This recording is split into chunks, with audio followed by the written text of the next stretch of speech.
नमस्कार, ललितपुर टीवी बुंदी की खबर में आपका स्वागत है। आप देख रहे हैं ललितपुर का स्थान है cable TV channel. Lalitpur TV Lalitpur शहर की छोटी बड़ी खबरें और सरकार के द्वारा मिलने वाली सुविधाओं और योजनाओं की जानकारियां आप तक। बहराइच कांड के बीच पत्रकारों पर छिड़ी बहस।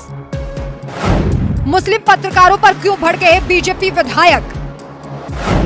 बीजेपी एमएलए ने जारी की मुस्लिम पत्रकारों की लिस्ट। अखिलेश यादव के बयान पर भी मच गया बवाल।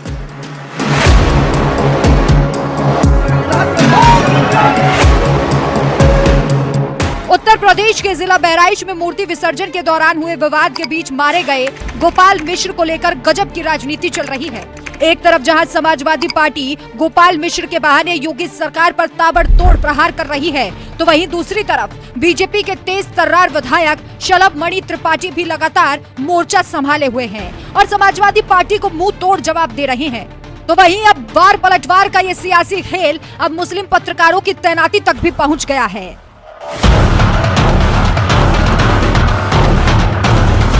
बहराइच कांड का असली मास्टरमाइंड कौन है और किसने इस वारदात को अंजाम दिया, ये तो फिलहाल वक्त बताएगा। लेकिन समाजवादी पार्टी अभी इस पूरे मामले को लेकर हिंदू समाज को ही कटघरे में खड़ा करने की कोशिश कर रही है, फिर वो चाहे खुद सफाई मुखिया अखिलेश यादव हो या फिर सफाई मीडिया सेल हो।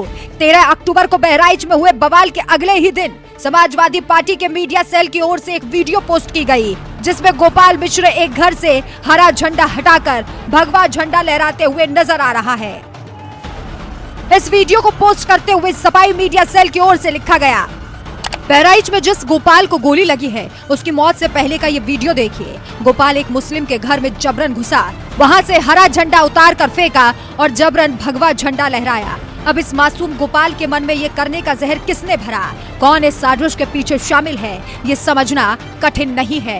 इन सब में भाजपा और भाजपा की सत्ता लोभी नेता शामिल है, जो अगले चुनाव तक यूपी के माहौल को दंगा फसाद में झोंककर चुनाव जीतना चाहते हैं। अंततः एक मासूम से दंगाई बने गोपाल ने भाजपाई सियासत के चक्कर में अपनी जान गंवा दी। समाजवादी पार्टी के सोशल मीडिया सेल से गोपाल मिश्र की झंडा उतारते हुए वीडियो तो पोस्ट कर दी गई, लेकिन झंडा उतारने के बाद उसके साथ क्या हुआ, कैसे उसे मौत के घाट उतारा गया, उसकी वीडियो पोस्ट नहीं की गई, जिस पर देवरिया के बीजेपी विधायक शलभ मणि त्रिपाठी ने करारा जवाब देते हुए लिखा, ये तब हुआ जब विसर्जन के दौरान इसी घर से अकारण मां दुर्गा प्रतिमा पर पथराव किया गया, जब चरमपंथियों ने मां दुर्गा की प्रतिमा को अपवित्र करने का प्रयास किया, जब मां भक्तों पर कातिलाना हमला हुआ। बाद में इसी घर में रखे हथियारों से फायरिंग में राम गोपाल मिश्रा को कई गोलियां मारी गई। एक तरफा वीडियो बनाकर हत्यारों को कोई बचा नहीं पाएगा। ऐसी कार्रवाई होगी कि पीढ़ियां याद रखेंगी। इसके बाद बीजेपी विधायक शलभ मणि त्रिपाठी ने एक और पोस्ट किया और बहराइच में रिपोर्टिंग कर रहे मुस्लिम पत्रकारों की लिस्ट जारी करते हुए लिखा, गोपाल मिश्रा का हरा झंडा उतारने का वीडियो तो सामने आया, लेकिन उससे ठीक पहले उसी घर से दुर्गा प्रतिमा पर हमले, फायरिंग, पथराव और फिर गोपाल मिश्रा की नृशंस हत्या का वीडियो क्यों गायब कर दिया गया? इसका जवाब बहराइच के पत्रकारों की इस लिस्ट में छुपा है। शलभ मणि त्रिपाठी ने पत्रकारों की जो लिस्ट जारी की है उसमें फराज, तारिक, अरशद कुद्दूस, अब्दुल रहमान, खालिद हुसैन, सलीम सिद्दीकी, रेहान कादरी, मोहम्मद काशिफ, मोनीस अजीज, कादरी मसूद, अजीम मिर्जा, परवेज रिजवी और सैयद कल्बे अब्बास का नाम शामिल है। तो वहीं दूसरी तरफ सोशल मीडिया में एक और लिस्ट सामने आई, जिसमें विवेक राय, रणवीर सिंह, आशीष श्रीवास्तव, संतोष शर्मा, समर्थ श्रीवास्तव, विशाल रघुवंशी, दिवाकर, जय कृष्णा, अनूप कुमार, विपिन चौबे, ऋषभ मणि त्रिपाठी, विनोद शर्मा, विशाल वर्मा, इनके नाम दिए गए हैं। बहराइच कांड को लेकर एक तरफ जहां पत्रकारों के धर्म को लेकर चर्चा छिड़ गई, तो वहीं दूसरी तरफ अखिलेश यादव ने भी ऐसा बयान दे दिया जिससे विवाद खड़ा हो गया, क्योंकि उन्होंने यहां तक कह दिया कि मुस्लिम क्षेत्र से शोभा यात्रा क्यों निकाली गई, वही रूट क्यों तय किया गया। बीजेपी जानबूझ करके घटना होने देती है। बहराइच की घटना बहुत दुखद है और प्रशासन अगर चाहता तो ये घटना ये रूप नहीं लेती, क्योंकि जब भी कोई प्रोसेशन निकलता है और खासकर रिलीजियस प्रोसेशन निकलता है, उसके लिए हर स्तर पे अधिकारी बैठक करते हैं और अधिकारी बैठ करके रूट तय करते हैं। क्या कारण था कि रूट ऐसा तय हुआ और क्या कारण था कि जो लाउड स्पीकर और जिस तरह की भाषा का इस्तेमाल किया जा रहा था और जानबूझ करके उस इलाके से क्यों ले जाया गया। प्रशासन चाहता तो ये घटना कभी नहीं होती।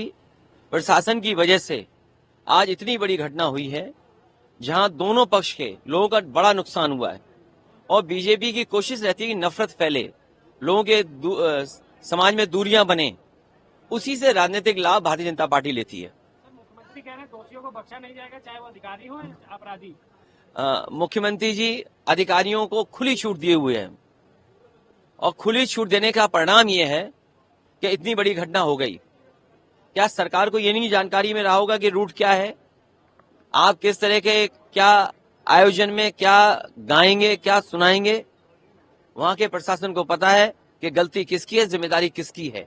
ये सरकार अन्याय करती है, अन्याय।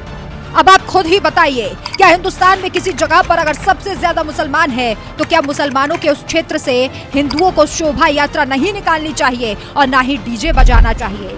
ऐसा लग रहा है मुस्लिम क्षेत्र ना हुआ जैसे पाकिस्तान हो गया हो, फिर तो कल को हिंदू समाज भी कहेगा ये तो हिंदुओं का क्षेत्र है, यहाँ ना तो मुसलमान नमाज पढ़ सकता है और ना ही कोई मुहर्रम की यात्रा निकाली जा सकती है। अखिलेश के इस तर्क पर आपका क्या कहना है? अपनी राय हमें कमेंट कर जरूर बताएं। इससे बड़ा मैं सबसे ज्यादा दुखी हुआ अखिलेश यादव के बयान से। अखिलेश यादव जी के डीएनए में ही हिंदू विरोधी डीएनए है। पिताजी ने हिंदुओं पर गोलियां चलाई कार से पर, पुत्र अब चाहते हैं कि सनातन हिंदू खत्म हो जाए और वो प्रश्न उठा रहे हैं कि रूट तय था कि नहीं। वार अखिलेश यादव, क्या देश का बंटवारा हिंदू मुसलमान हुआ था इस पे कि नहीं? अगर हुआ था तो मैं बाबा साहेब अंबेडकर को याद करना चाहूंगा। मैं चुनौती के साथ कहता हूं, बाबा साहेब अंबेडकर ने कहा था कि अगर टोटल पॉपुलेशन मुसलमान का पाकिस्तान नहीं जाएगा और टोटल पाकिस्तान से हिंदू नहीं आएगा भारत, ये प्रॉब्लम रहेगा। लेकिन नेहरू ने जानबूझ के ये प्रॉब्लम रखा। आज अखिलेश पूछ रहे हैं क्योंकि इन्हें तो मुसलमान का वोट चाहिए। वो नहीं बोलेंगे कि गोलियां एक जिस मुसलमान ने चलाया उस दरिंदे को चौराहे पर खड़ा करके फांसी पर लटका देना चाहिए। ये उनके जुबान से नहीं निकलेगा। निकलेगा कि रूट तय हुआ था कि नहीं। क्या भारत के हिंदू इसी दिन के लिए बंटवारा हुआ था कि हम दुर्गा मूर्ति के विसर्जन के लिए रूट तय करेंगे? क्या अब हिंदू यहाँ नहीं स्वतंत्र होकर माता दुर्गा की प्रतिमा का विसर्जन करेंगे तो क्या पाकिस्तान और बांग्लादेश में, जहाँ हमें हमारे हिंदू भाइयों को मारा काटा जा रहा है? जनसंख्या नियंत्रण कानून जरूरी है कि महाराष्ट्र में बाबा सिद्दीकी की गोली मारकर हत्या कर दी गई। उस पर राज्य सरकार, जनसंख्या नियंत्रण कानून जरूरी है देश में कि जातिगत जनगणना? हम जातिगत जनगणना